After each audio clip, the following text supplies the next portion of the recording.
Hi, my name's Caitlin Owens. I'll be discussing the core handbook and why we're changing it and who all has an influence on why it should be changed.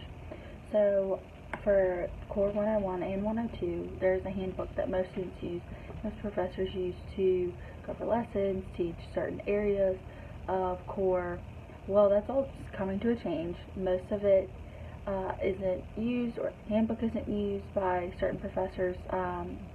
Students don't always know where to find it, how to locate it, or even how to use it. And so it's coming to a change. So I personally interviewed Professor Courtney Skinner, and she teaches both sections 101 and 102.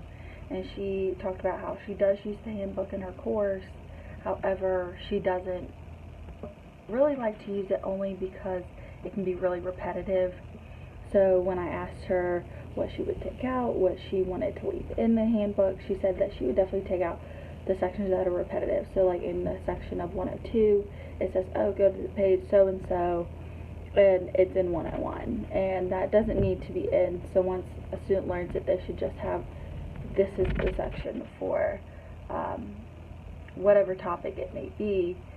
However, it's also good in having the different sections broken up because the incoming freshmen, for example, they're going to use Core 101, where some may be learning a whole new research paper topic in Core 102.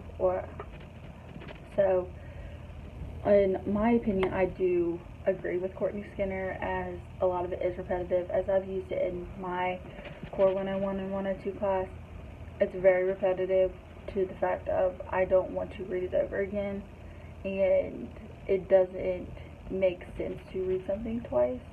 But she also talked about how the handbook does give good examples, and it's very detailed for students, so it's easy for them to understand.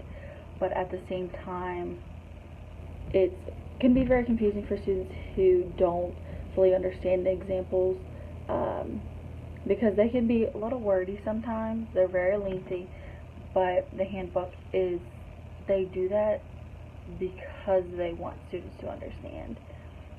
In my opinion, I do understand the examples that are in the handbook. They are very good, in my opinion. I've used them for my papers and like my homework and stuff, but they can be a little much for some students. So overall, the handbook is going to change eventually. However, some things should stay and some things shouldn't.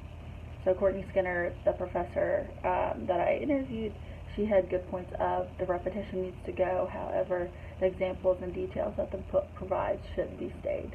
Thanks.